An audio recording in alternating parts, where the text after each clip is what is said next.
Why do 25% of people love cracking their knuckles? Let's find out. So, what's really happening when you crack your knuckles?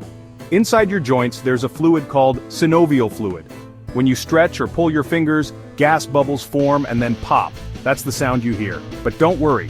Contrary to popular belief, cracking your knuckles doesn't cause arthritis. It's just gas bubbles bursting. Phew! Some people find it satisfying, while others find it annoying. Fun fact, there's even a world record for the loudest knuckle crack. Who knew, right? So next time someone gives you the stink eye for cracking your knuckles, you can school them with some science. Remember, it's all in the bubbles. Pop on, my friends, thanks for watching. Don't forget to like and subscribe for more cool science tidbits. See you next time.